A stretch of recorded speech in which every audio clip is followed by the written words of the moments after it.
the Survivalist podcast with Mark Puhaly and Matt Gould. In each episode of the Survivalist podcast, we look at different events and catastrophes that could happen in different areas of the world. Then we give you the knowledge, resources, and recommendations you need to survive. We'll explore scenarios from a worldwide financial collapse to a coordinated terrorist attack to a global climate catastrophe and everything in between. The Survivalist podcast is brought to you by Survival Cash, Ford Survival Supply, and thebugoutrace.com. Please visit our website, thesurvivalistpodcast.com, for more information or to give us feedback. And now, the Survivalist podcast with Mark Puhaly and Matt Gould.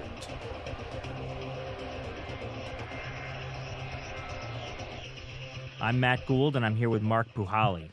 Mark is a survival expert. He's co-founder of Survival Cash and Forge Survival Supply. He appeared in the National Geographic series Apocalypse 101. Mark spent almost 14 years in the U.S. Marine Corps. He got out as a captain. Mark's book, Everyday Survival Kits, Exactly What You Need for Constant Preparedness, is available everywhere. In each episode of this podcast, we're going to look at a different location in America and all the catastrophes that could happen there. Mark will tell you what you need to do to survive in each of these scenarios. Today, we're in New York City. The metro area is home to over 15 million people. Its large population, combined with the fact that it's surrounded by water, if we're talking about Manhattan, presents a lot of unique obstacles to surviving disaster. So, Mark, what are some of the disasters that could befall New York City? The first one what we've seen, in the past is obviously a terrorist attack like September 11th. There could be rampant disease that travels through the city. There could be fire. There could be a tsunami, an attack on our power grid. There could also be other weather type scenarios, blizzard, ice storm, heat wave, for example, that knocked out the power grid back in the early 2000s. Then there could also be a nuclear scenario. There's the Indian Head Power Plant, which is about 20 miles north of Manhattan. That could be attacked potentially. And there's also some classic scenarios, what we'd call shit hits the fan scenarios, or the end of the world as we know it scenarios. Oh, right? Absolutely. Tell me some of those. An EMP, meteor causing a tsunami, the multifaceted terrorist attack, like I said, the power grid going down, them attacking a number of things, the power grid, the water supply, poisoning the water supply, or disrupting the water supply, disrupting electricity, disrupting our commerce, disrupting the public transportation in Manhattan that so many people rely upon, not only in Manhattan, but north of Manhattan, folks in Jersey.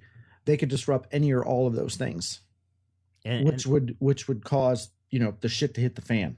And there's also things like total financial collapse. Correct. Like I mentioned with, attacking our economy, where the complete devaluation of the dollar, where unlike, South Texas, there's not a high concentration of people like there are in New York City. What are you going to do when your dollar's devalued for months at a time, and or you don't eat after, for days? We've heard this before in survival scenarios that America is 9 meals away from anarchy or chaos, because when either myself or my family doesn't eat for 9 days, I'm going to do whatever by any means necessary to feed either myself or my family or my friends or my loved ones. So if any disruption in food, water, shelter for a significant amount of time, that is going to disrupt our normal way of life as we know it. Yeah, and then in a place like New York, where it's not like people are out hunting or growing their own food, or any major urban area really, but especially in New York, I've heard that we don't have a very long supply chain. Can you talk about that? Like I mentioned, 9 meals away from anarchy, but if terrorists attacked New York City or disrupted commerce in New York City, or if there was a financial collapse, what would be the priorities for one, resupply to get to New York? Obviously an island, but what if they disrupted the means to get into the city via the major thoroughfare, like the tunnels, the bridges? If those were blocked, how could resupply potentially get to you? But then backing it up a little bit, how much food do you have on hand to last you for how many days? When are you going to go through that amount? And I'd say just a rough guess is probably a week or less. I mean, if we want to stick with the nine meals away, I mean, that's a couple days. That's 2 to 3 days. All right, so let's look at one scenario in particular. And for this scenario, I'm going to an old New York Magazine article by Craig Horowitz called Remain Calm. This is a bit old, this article, but it's still very relevant today. And so this looks at, among other things, what happens if a terrorist set off a dirty bomb in Manhattan. And I'll read a little excerpt from the article. So it's a little before 9 on a beautiful morning with a slight breeze, the kind of morning that dawned on 9/11/2001. In Midtown, near the United Nations, there is an explosion that essentially blows out the front of one building and damages several surrounding ones. First responders rush to the scene to treat the wounded, evacuate everyone else, and secure the area. It takes somewhere between 10 and 15 minutes for the first responders to recognize there is a radioactive contamination at the site. Using cesium-137 stolen from a medical facility and a detonator cord taken from a mining operation, terrorists had constructed a dirty bomb. A couple hundred people are killed in the initial blast, several hundred more are injured, and there are perhaps as many as 20,000 contaminations. Radioactive material is spread for 36 blocks, all the way down to Houston Street in the south and all the way through Midtown. There is a panicked rush to flee Manhattan. Roads, bridges, and tunnels are all hopelessly clogged with traffic, and train service is suspended. Cesium-137, a fine, light powder, binds to concrete and stone, making cleanup a nightmare. Several buildings near the blast will have to be demolished and rebuilt. The financial markets are closed. Manhattan is on complete lockdown. So what do you do? What does it look like, Mark? I think people are they're panicking. Probably just like 9/11. I know, Matt, I know you were in the city when 9/11 occurred. I was in the D.C. area, still in the Marine Corps.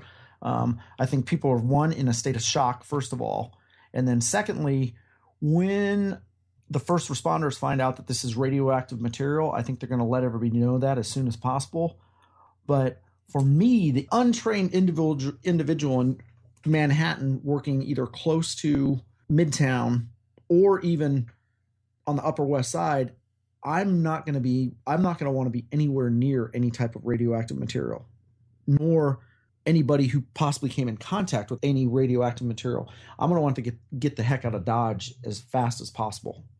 So how would you know if you were close enough? If you worked in Midtown, how would you know if you were close enough to have radioactive contamination? I think you just have to rely on the authorities to tell you. I mean, they said it spread to a 36-block radius. That's pretty far. I'm trying to get my New York geography down as far as Manhattan and where everything is. But if I would assume that if I was in Midtown and the dirty bomb went off, I would assume that I've probably been exposed to some type of radioactive material.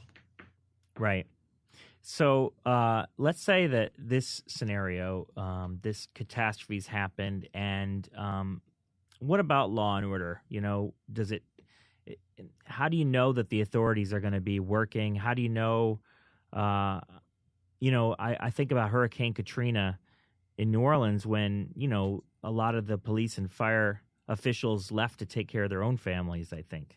Right. And I would assume that initially, that's probably what's going to happen, especially if their families are living in the Midtown area. I think that those first responders are probably going to want to go take care of them.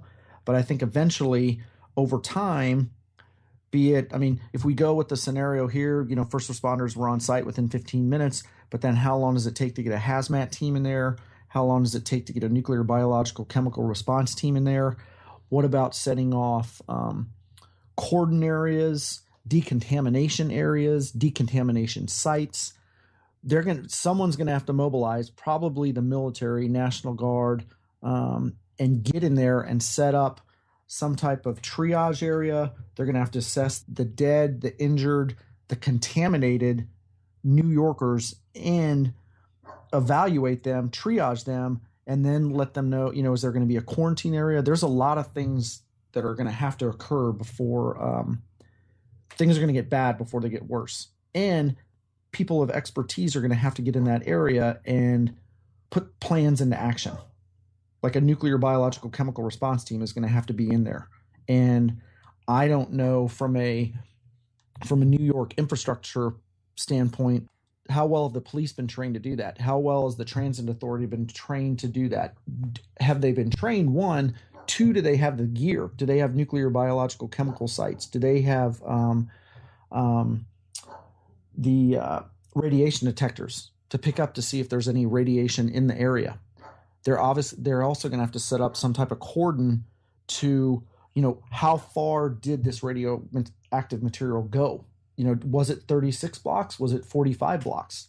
Now, what's the weather like? Because if cesium-137 is a fine light powder, that leads me to believe that it's easily going to be blown around by the wind. Yep. So there's a lot of things to think about. And so me as the individual citizen and as a first responder or as an official or political official in the city, I would probably direct everybody to get as far away from Midtown as possible. All right, so let's say you're in New York. There's this dirty bomb. There's cesium-137 all over town. And, things are not just bad, but really bad. And maybe it's a coordinated attack from terrorists. And so it's also the tunnel, maybe the Lincoln Tunnel, the Holland Tunnel, an explosive detonated inside of it, so it's impossible to get through it. And the power grid's down as well. So there's no power. There's no way out of the island, no easy way out. And there's this toxic cloud floating over Midtown. What does that look like? That looks like a lot of people going crazy. I see complete pandemonium. If we refer to like some movies I know we've talked about from a survival situation, like I Am Legend, if the bridges are knocked out, or The Dark Knight, where everyone is contained in Manhattan and there's radiation at Midtown, there's a radioactive cloud there's clouds in the air. You don't know if there's radiation in it or not. You don't see any guys in chemical response gear. You don't see anybody with Geiger counters walking around. I think you're trying to get the hell out of Manhattan as fast as possible, or get to, if I were south of Midtown, I'd probably want to get, down to the financial district and try to just get as far away as possible. Also, depending on which way the wind's blowing. If I were north of Midtown, I would try to get, as far north as possible, see if I could get across the GW, but it looks like it's untenable. You can't pass it. How else could I get through or out of the city and away from, radioactive material? All right, so let's talk about some of the things you might have done to prepare beforehand. I mean, so you have Forge Survival Supply, which is one of the main online stores for survivalists and preppers, and Survival Cache also, which is one of the main places for survivalists and preppers to talk and plan and strategize. So what are the things that you would have done beforehand if you lived in Manhattan to be prepared for something like this to happen? Well, some basic things is I would have, adequate food, the means to start fire, the means to gather food or kill food if need be, some type of shelter or form of shelter that I would have, the typical tenets of survival gear: food, fire, shelter, water, or the ability to gather and make food, fire, shelter, water, and some type of means of security and communication: a hand crank radio, a signal flare, a flare gun, chem lights, your phone, which if the power grid's down, the phone's out the window, and then some means. When I say community, I also like to say security. So some way to be able to protect myself. Like if I'm alone and I'm working in Manhattan, I'm probably going to be in an apartment that I can hopefully afford with some survival gear, a pack, a 72-hour kit, probably a big survival pack with gear to get me through the summer, winter months if necessary, with probably 5 days of food I'm going to have with me to, if I need to get out of my apartment, I'm going to have probably a week or two of food. Maybe I could stretch it out for a month, depending on how much prepping I've done prior to this event. Let's just say I have, for the purpose of this situation, I have a month of food in the apartment, but I don't have that much water. I might have a week or 2 weeks of water with me. And I don't know if I should say I'm not really a law-abiding citizen, but I do have a firearm with me, or two.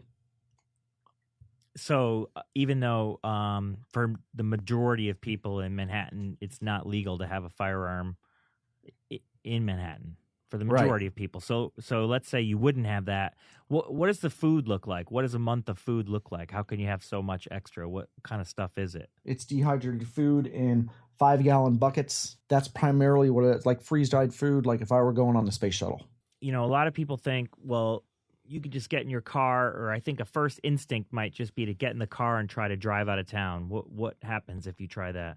If you try that, I think you're going to hit complete gridlock, because we already said that this was a coordinated attack. Not only did they hit Midtown with a radioactive device, they also destroyed the major exits from Manhattan. So the bridges and tunnels are out. So you can get in your car for maybe a block or two. When I'm sure you can attest to this. I used to live in Weehawken, right above the Lincoln Tunnel. My daughter lived in Queens at the time. One Sunday evening, I tried to get from Queens to Weehawken, New Jersey. It took me over 3 hours to do that. Trying to go through the Lincoln Tunnel, complete backup and gridlock.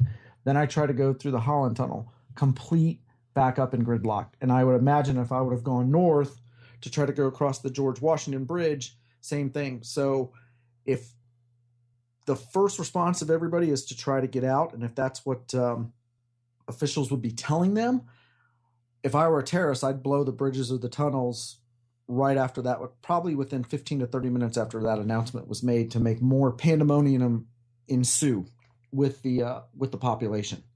So getting in the car, I think, would have a lot of people out walking, i.e., let's think about Independence Day, for example, when Manhattan's attacked. Everyone's in a car and they're going nowhere.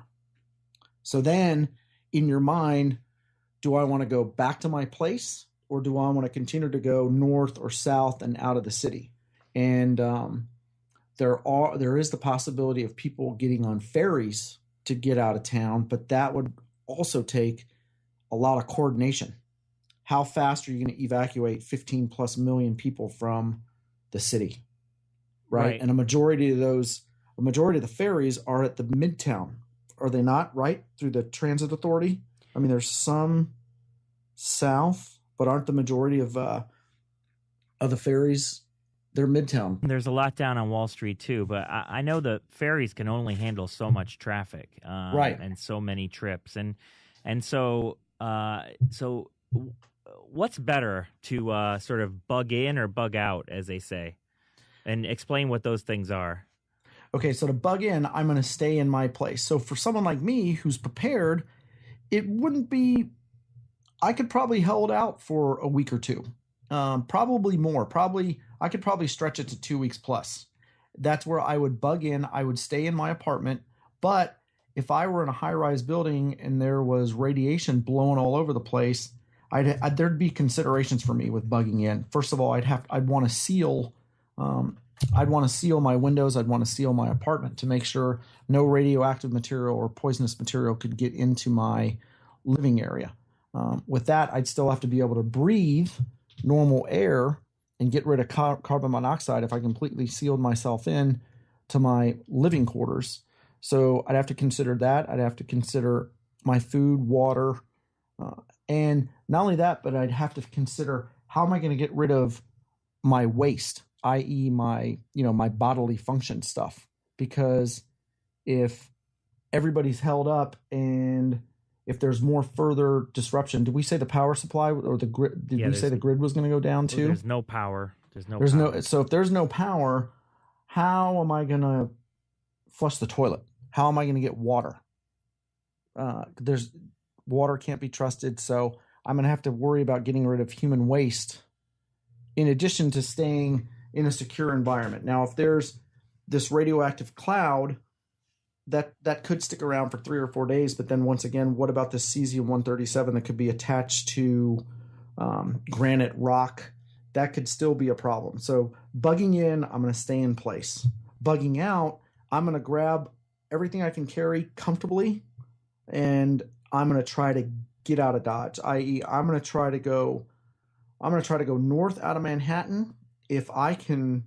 I'm fortunately a strong swimmer, so I would have all of my gear waterproofed. So essentially, I'm going to have a big balloon that I could lay on. I would swim across the river. That's me. Yeah, tell me what kind of a swimmer you are. And you're talking about the Hudson River, which has tides in it, is very wide. So tell me about what kind of swimmer you are that you would risk swimming across. I'm a pretty darn good swimmer, Matt. I've done triathlons. I've done sprint to Ironman triathlon, lived all over the world, swam in all kinds of conditions. But let's just say this isn't an option because it's the middle of winter. So there's no way in hell I'm getting in the water. So let's just say that option's out. Right. I mean, didn't you also swim you were on a swim unit in the Marine Corps? Oh, well, yes. Oh, from a swimming background. Yes, I'm sorry. I was a Marine combat water survival instructor. I was a reconnaissance Marine. So I know how to swim and survive in the water. But for the average person, that might not be the case. I mean, I would venture that that's not the case. In the aquatic environment, I'm very, very comfortable in the water from my training and just my background. Even very, very, very strong swimmers would have a lot of trouble in the Hudson River. Am I right? Yes, they would. And with gear also, if they're going to try to get across. And once again, depending on what time of year it is, that's not even an option because of hypothermia. So let's say that this situation is one, and I think we can all imagine a situation that goes on, day after day after day. And so you decide you're going to bug in, and you're in your apartment, and you're safe from the radioactive material. But 3 days on, now it's 3 days after the event. There's still no power. There's still no word from the authorities. What have you done inside your apartment during that time too? You've sealed it up. How do you keep other people from getting in, or do you need to do that? Well, I think right now I've sealed it up. I've barricaded the door. Like that's part of something that I would have in there anyway. It was a good barricade with some good locks and 2x4s that could barricade the door. I'm checking out the windows to see what's going on down the streets. It's still, I would say, I'm looking down and there's still a lot of commotion. There's still people running around. That looks like now that looting and people trying to break into things to try to get resources and supplies is starting to occur.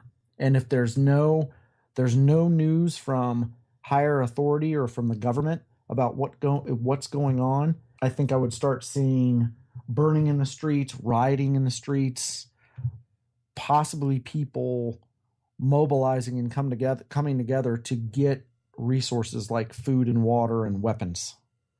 So what you think is, if you have food and water, at what point does it become important for you to protect your resources? In the beginning, everyone is very helpful to each other at the beginning of any kind of disaster. How long before that dissipates and people start getting more aggressive?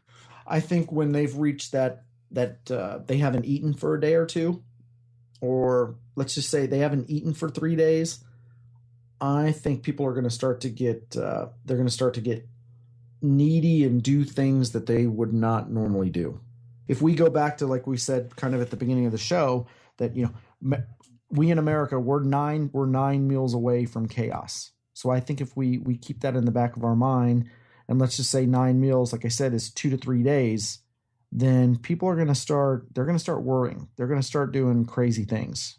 They're going to start maybe trying to make a weapon. They're going to try to maybe break into something. They're going to try to maybe steal. They're going to see what their neighbors have to their left and their right, or below or above them, or what's in the streets, to put food in their mouths. And how long would it take, considering all the grocery stores and all the delis and all the restaurants? How long? Remembering that if there's no power, there's no refrigeration. So how long does it take before, there's nothing left? Like I said, I think we say maybe a week to 2 weeks, based on, I think, normal supplies. I mean, when I've been in the city, I've seen deliveries constantly there. So for the purposes, I'd say within a week. And if there's depending on what time of year it is, if it's August or September and the power's out, I mean, a lot of that food, it's going to be gone within a week's time frame. How are you going to refrigerate it for perishable items? And then something to think about too, for all these shop owners, I know they have those security doors on them. So if I wanted to loot, how could I even get into my local, corner little grocery store when they're going to, as soon as something crazy happened, they're going to roll those metallic, those metal doors down in front of their shops. How hard is it going to be for me to even break in there and get food? Yeah, I mean, they seem pretty secure, those doors. I mean, even with a crowbar or a gun or anything, I don't know how you'd get those off. Right. And something else, a lot of times in survival scenarios, people try to, no one's going to get hurt, no one's going to die, no one's, all this death, destruction, and dealing with not only human fecal matter and urine, but what about a dead body? What about the very young or the elderly? Or think about people who need meds. For example, diabetics. What if they run out of insulin? What about people on cardiac meds who they absolutely need medication? If they run out of their medication, what's going to happen to them? And then where are those people going to be? Are they going to die in place? That's one thing. One thing I'm thinking about right now. Right. So you've bugged in, you're in your apartment and you've had water and food, but now you're, maybe it's a week into this event, and I'm running out of Ziploc bags to go to the bathroom in. And there's still no sign of any help coming. And are the streets quieter at this point, or what does it look like outside at this point? I think right now it looks like I said, some initial fires for what time of year do we want to say this is, Matt? We want to say it's winter?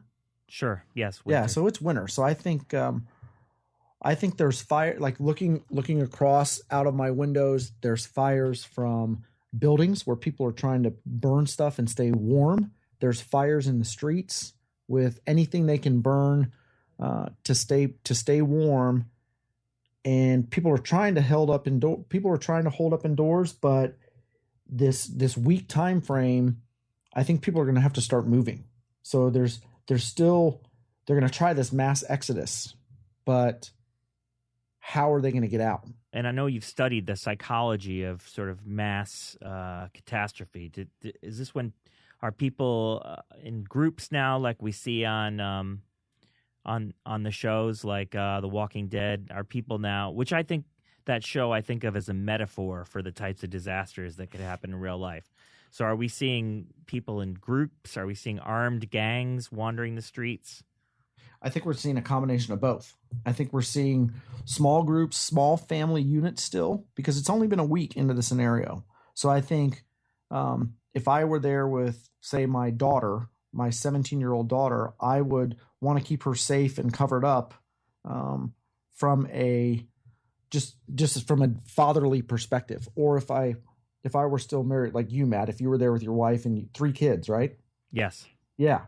You would probably want to keep your wife and children, secluded, and you would probably want to find the way before they came with you. Or you moved as one unit and maybe you scouted the area first to try to get out of. I would want to avoid any groups, big groups, small groups, or gang type groups, because I think past this 1 week point, I think people are going to start really looking for resources, and that whatever you have in your body could be a resource. So, and social order is going to break down by that point. So at first, after an attack or a catastrophe like this, it's sort of it's the environment that is the enemy, right? It's potentially contaminated air and radioactive materials, and it's the cold, and then it quickly becomes what? Food, water, resources, and then it becomes other people. Is that sort of the order that it goes in? Yes, that's what I would say. Other than other people, you're going to have to start worrying about other people. So now, let's say that you've been in your apartment for quite some time now, maybe 2 weeks, and you're out of water, you're out of places to store any waste. You have to move at this point. What are you going to want to take with you? You didn't have any weapons, before this event. Could you make a weapon? Could you make an improvised weapon? What are you going to want to do to get out of the house? I think, first of all, I'm going to think about all the supplies I have and what I can feasibly carry with me. I'm going to pick my gear list. I'm going to keep in mind, again, food, fire, shelter, water, and absolutely, I can't bring the kitchen sink. So what can I bring? What can I carry with me where I'm still going to be somewhat mobile and agile? And now, during this 2-week time frame, I was thinking about weaponry, and I would be thinking about all the things I could make with the things that I had in my place, i.e., broomstick handles. I could make spear. I would have some knives just because I'm a survivalist. So I would have some knives, but I could make a spear. I don't have... How would you make that spear? I'd make a spear with... I'd get a broom handle, and I would find my best chef's knife, and I would probably, since I had a lot of time on my hands, I'd split the top of the broom handle, and I would put the knife in there. I'd put the knife in there. I would reinforce it. I'd duct tape the heck out of it, and I'd make sure the knife blade was fixed on the end of that broom handle. Right, and as secure as possible.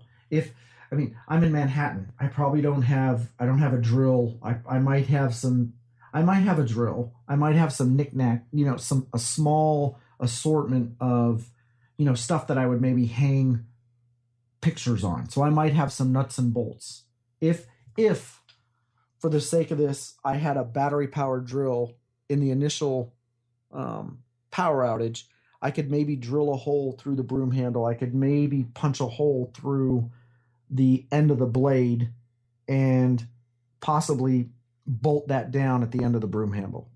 If I had the power to do it and the time to do it. Does that make sense what I'm trying to describe? Yes. So you've got your improvised weapon. I have an improvised spear. I have some knives on me, but I don't have a gun. I don't have a firearm. Let's just say, for the sake of this, I have a slingshot in my survival kit. What about, can you have BB guns in the city? I don't think so. Yeah. So no firearms. I'd probably make some Molotov cocktails with, I don't necessarily have gasoline, but I don't really have any explosives in my apartment.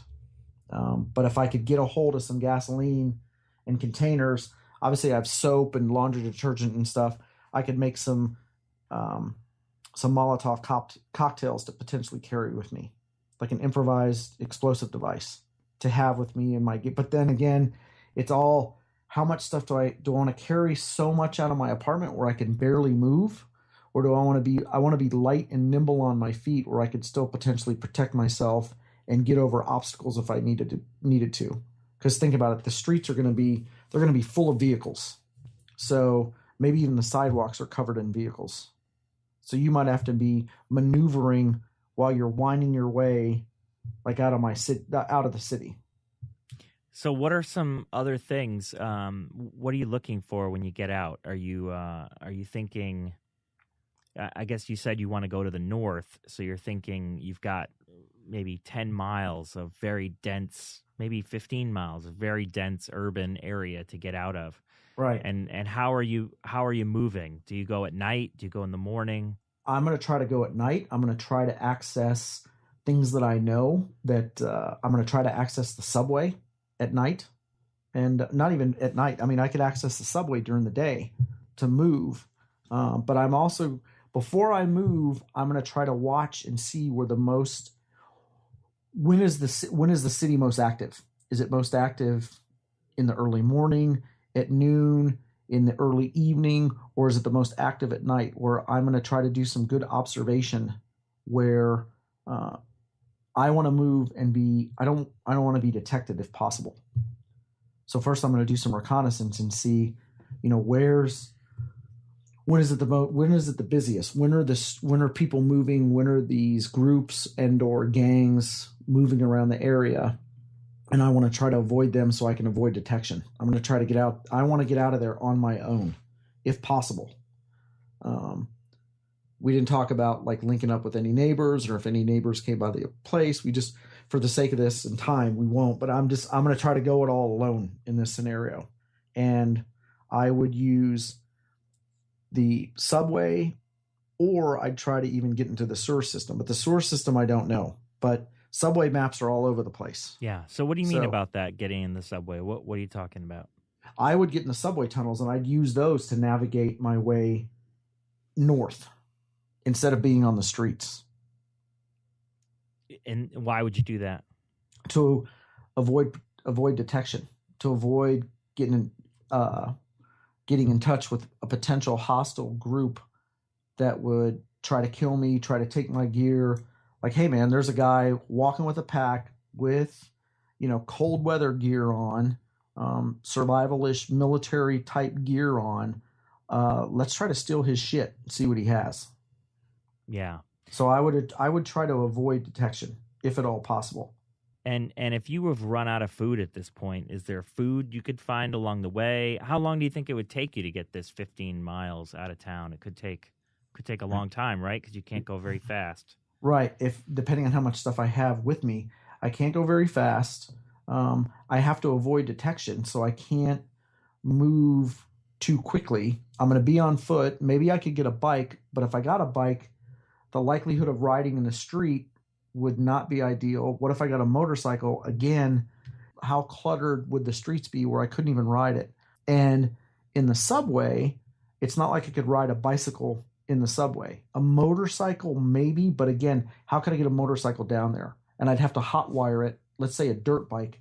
I could get a dirt bike in there, but there could also be people that are thinking the same thing that I'm thinking, and possibly people are trying to exit, and the looters and or mob or gang or groups that have gotten together, they're trying to stay on the surface and try to get as many resources that they can possibly find.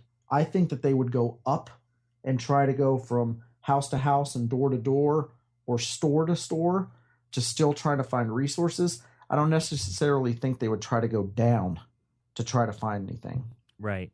But I'm making some assumptions here too. Right. Although it's probably warmer in the subway tunnels, so it's possible that you'd get down there and you'd find a lot of people down there.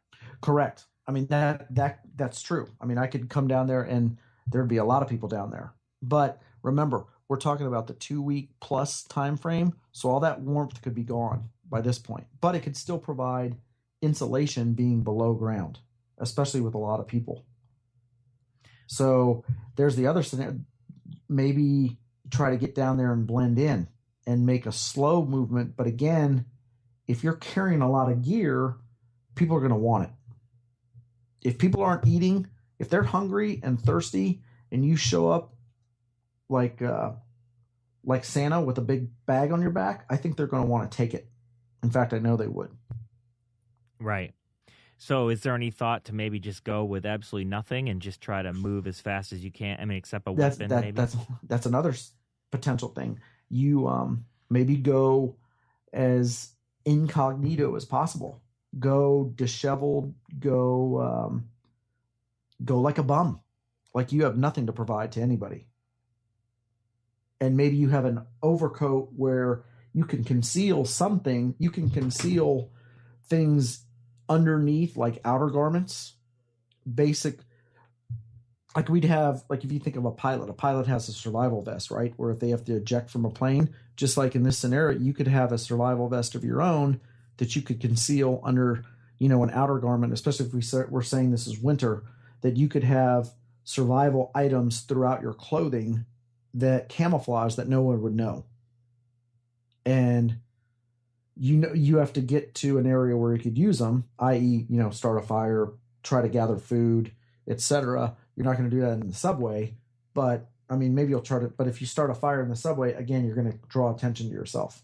And what about food? If you have no food, what is there potentially that you could kill and eat or find and eat? Well, there's rats. You could fish. But once again, you're going to be near the water, and you're going to have to draw attention. In the city, your best bet is either breaking into a place, finding food or food and water from your neighbors, or bottled water. What water is going to be potable? Probably none of it by this point, unless it's bottled water and or rainwater. But then I would still think of all water probably as not being potable, especially if it's not bottled. If it's not in a secure bottle by this point. Because you think it would be contaminated? I think it would be contaminated in one form or another, especially if there's no power, no electricity. There's the radiation stuff that has been, it's been blowing around now for 2 to 3 weeks. What could that have gotten into? If you collect rainwater, for example, off of your roof or patio or the top part of your apartment, what's the chance that there could be radioactive material in there? Probably pretty good. But at one point you have to balance your risk of contamination versus your risk of dying of thirst, right? Correct. So you got to drink. Or make a fire and try to purify it, or make an improvised filter with charcoal, sand, rocks, a sock to try to get out some of those impurities that are in the water. So what's the end game here? So you want to, you have still don't know what's happening, no communication. You want to get out of the city, and sounds like you're on your way. Maybe the subway tunnels are the right way to go. Nobody's really down there. What's the end game? What do you do to get out of there, and then what do you do? I think the end game is I keep traveling north, and maybe they didn't hit the subway tunnels leaving the city, and I can find like maybe an LIR, one of the Long Island Railroad tunnels, and I can get out to vegetation where there could potentially be resources to see if any other part of New York is affected like the city is, and see where I'm going to move to where there could potentially be resources. Because I think by this point the city's been exhausted. We've got no resupply, no military, no governmental aid. They could have airdropped things, didn't happen. They could have driven stuff in from the water, didn't happen. So let me see if I can go north where I know I can probably find food, I know there's water all around me. So all I have to do is make a fire to get water. I know there's animals in the woods north. I know there's fish in the water where I can get food. I know I can make a shelter. Maybe I have friends and relatives north of the city that I'm trying to link up with. Right. So are there scenarios where this could happen, where the government is not involved, where no help is coming? What kind of scenario would that be? Well, I think that would be it would be a multifaceted terrorist attack.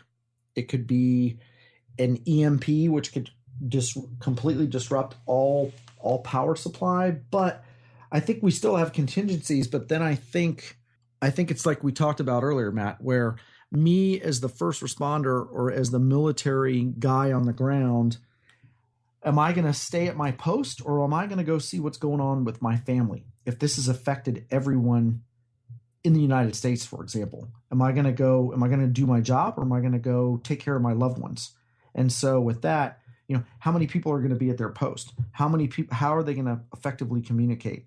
How are we going to move massive amounts of food, water, shelters, medical aid to the areas that are affected the most if there's no basic ways to communicate?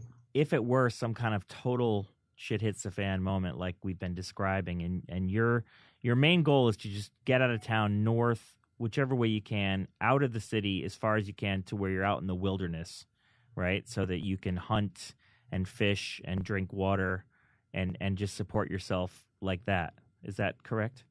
That's, I think, what I would do, but I would take a step back because there's so many what ifs, but I would hope that during my time in the city that I've talked to like-minded people like myself to form either a group or a little community, or we'd have a contingency plan, or we'd have a location where we would go and we would link up together. And it wouldn't be myself, just, Marine survival Mark. I would have medical personnel. I would have handymen. I would have a machinist. I would have an electronics guy. I would have a mechanic guy. I would have all the thing that you could think of where we could start our own little community if need be, if it came to that. Just like we go back to The Walking Dead. I mean, we want resources where, I certainly don't know it all, but I would want to have like-minded people with the like-minded survival mindset and skill set where we could all complement one another and we could come together. Right. So hopefully before this occurred, being in, Manhattan, where if I were a terrorist, where do I want to attack in the United States? I want to attack DC or I want to attack New York. They're what everyone looks at in America, and that's where, our economic power, New York, Lower Manhattan, our military might, DC, the head of the snake. I want to attack one of those areas. If I live there, I know that, and I want to get out of there, and I want to get out of there with like-minded people where I can go to a secure location. And the northeastern United States, the mid-Atlantic United States are highly, highly populated areas where it's going to be hard for me to, maybe be alone or go alone. But I think that's something that I would have rehearsed and or even broached the issue with neighbors, friends from college, professional associates, athletic friends of mine, where I would say, what if this happened? What would you do? What would you do with your family? Where would you go? And I would have checkpoints, rally points, routes. Maybe if I did all this, I had gear buried somewhere where I know I could go. I know I had food waiting for me. I know I had water waiting for me. I know I had help potentially waiting for me if I could get there. That's really informative. And this is the very last question. People will say, oh, it's so outlandish that something like this could happen. What are your thoughts about that? A lot of people ask me that when they find out about my background. Like, what do you do? What have you done? And I think it goes to this, that I just think we should all be prepared for worst case scenario. And if it never happens in our lifetime, that's great. But if it does, then we're a step ahead of the chaos, the panic, because panic is what's going to kill people. Panic is what people are going to go, they're going to go nuts with panic. And if you've thought this what if scenario that could never happen, if you've thought through it, if you rehearsed it, if you plan for it, you could potentially, survive it, and it could help you get through it. And it could maybe help you and your family and people you love and you care about. It could help you get through it if you thought about it. That's great, Mark. Thank you. So that was our look at what we would do in a catastrophic event in New York, in Manhattan, on the Survivalist podcast. Thank you. Thank you. You've been listening to the Survivalist podcast with Mark Puhaly and Matt Gould. Brought to you by Survival Cache, Ford Survival Supply, and thebugoutrace.com. Please visit our website, thesurvivalistpodcast.com. This show is produced by Chad Dugatz at the Hangar Studios in New York City.